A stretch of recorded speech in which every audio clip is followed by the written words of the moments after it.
Welcome to Hannity. Donald Trump officially ruled out a third-party run for president today. I'm Tucker Carlson, in tonight for Sean. Earlier today, the billionaire businessman signed the RNC loyalty pledge, meaning that if he doesn't win the Republican nomination, he claims he will not run as an independent. We've got some highlights from Mr. Trump's press conference today. Take a look. The chairman just left, as you probably know, and he's been extremely fair. The RNC has been absolutely terrific over the last 2-month period. And as you know, that's what I've wanted. I've wanted fairness. I don't have to be treated any differently than anybody else.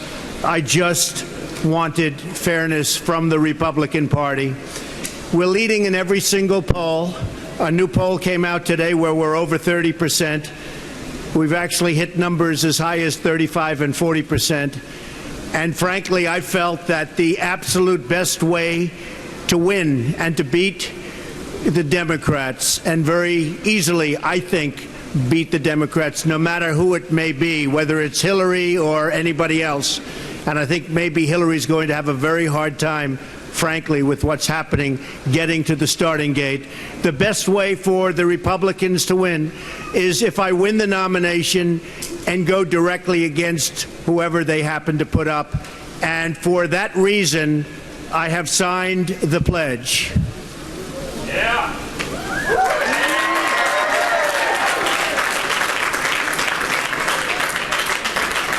So I will be totally pledging my allegiance to the Republican Party and the conservative principles for which it stands, and we will go out and we will fight hard, and we will win.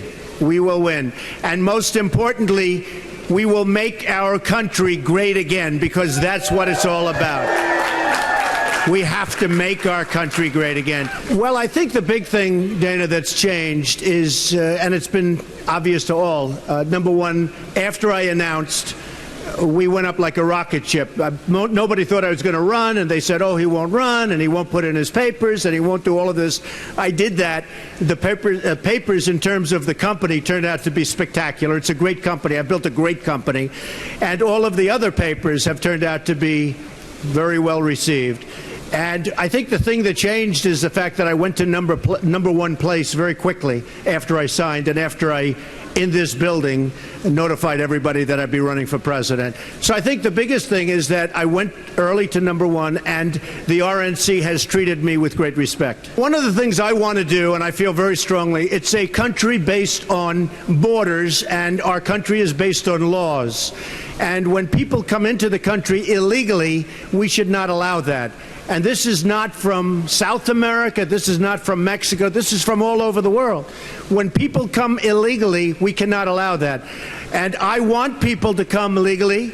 I want very much to take care of our border, because our southern border is a total mess. That's been proven. And interestingly, a couple of months ago when I announced, I made some very strong statements about the crime and the problems that were happening, and I've been proven right. And many of the people in this audience actually have apologized to me, which I very much appreciate. Of course, they haven't done it publicly, but these are minor details. Someday they will. The fact is that we are a nation that wants and needs borders. We're a nation that wants and needs and is based on laws. And we will make sure that that takes place. With that being said, I want people to come into our country legally. I want to have a big, fat, beautiful, open door. I want people of great talent to come in for Silicon Valley. I want engineers. I want physicists. I want people with great talent to come into the United States. When people graduate from college, you can be number one in your class at Harvard, or number one at Yale, or the Wharton School of Finance, or Princeton, or Stanford. And immediately, if you're not a citizen of the United States, you get thrown out of the country. We want those people to stay. We want people of great talent to be in the United States, to work here, and ultimately to become a citizen. We have a lot of problems. We have to take care of our vets. We have to build up our military. Just the other day, General Ordiano said that the Army is in the worst shape in its history in terms of preparedness. Now, for them to be in bad shape, with the way we are and with the world hating us, and you look at Hillary Clinton, and I've said she's the worst Secretary of State in the history of this country. Now, in all fairness, because of the agreement that's about to be finalized with Iran, John Kerry may very well take her place. I think that agreement is a disaster for this country, for Israel, for the Middle East. It's going to lead to nuclear proliferation, the 24-day clause, everything about, we don't even get our prisoners back. You say, who negotiates a thing like that? That won't happen, I can guarantee you, with President Trump. Jeb Bush is a very nice man. I'll be honest. I think he's a very nice person. I think he's a very low-energy person, and I don't think that's what the country needs.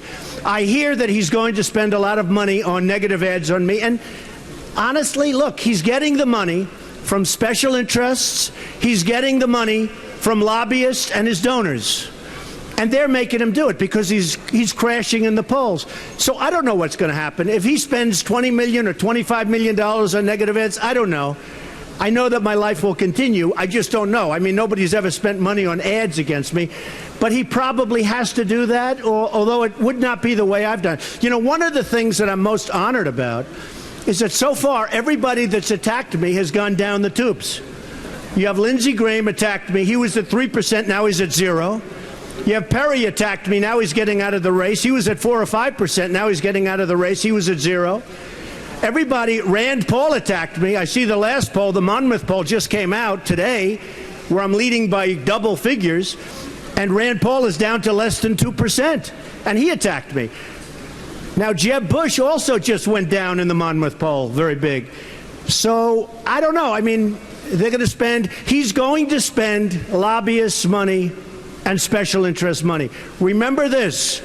They have total control over Jeb and Hillary and everybody else that takes that money. Nobody knows the system better than me. They have total control.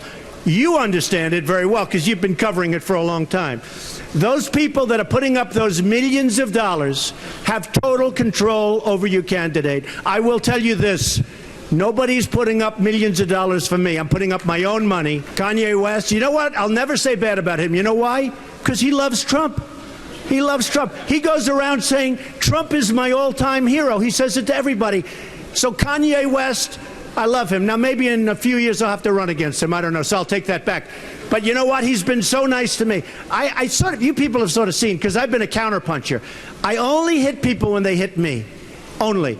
And Kanye West has been so great. I would never say bad about him because he says such nice things about me. My supporters are really supporting me because I'm very competent, because they know that I'm not going to let China rip us off. I'm not going to let Japan rip us off. Japan is devaluing their yen. Very hard for Caterpillar and other companies to compete against Komatsu, their big tractor maker, and others. We're not going to let this happen anymore. They do. You talk about a trade imbalance. They have in Japan the biggest ships you've ever seen, pouring cars into Los Angeles, pouring them in. I've never seen anything like it. We send them beef, and they don't even want it. It's going to end, and they're going to like us. In this building, I have the largest bank in the world, right up in these elevators. It's a bank from China, by far the biggest bank in the world. I get along great with China. I get along great with Japan. I get along great with Mexico. I love the people. I love the people of Mexico. I love the Hispanics. I have thousands of Hispanics right now working for me.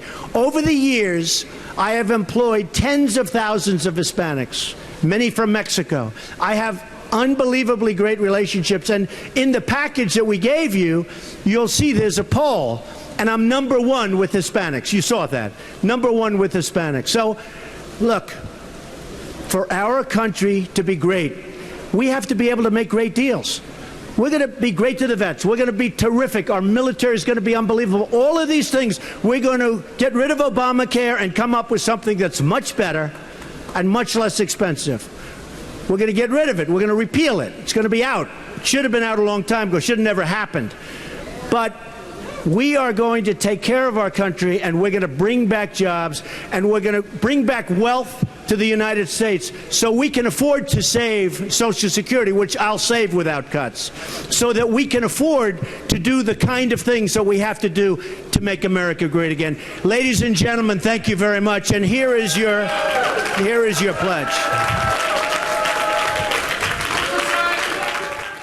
Donald Trump, ladies and gentlemen, here now with his reaction is Republican National Committee Chairman Reince Priebus. Reince, great to see you tonight.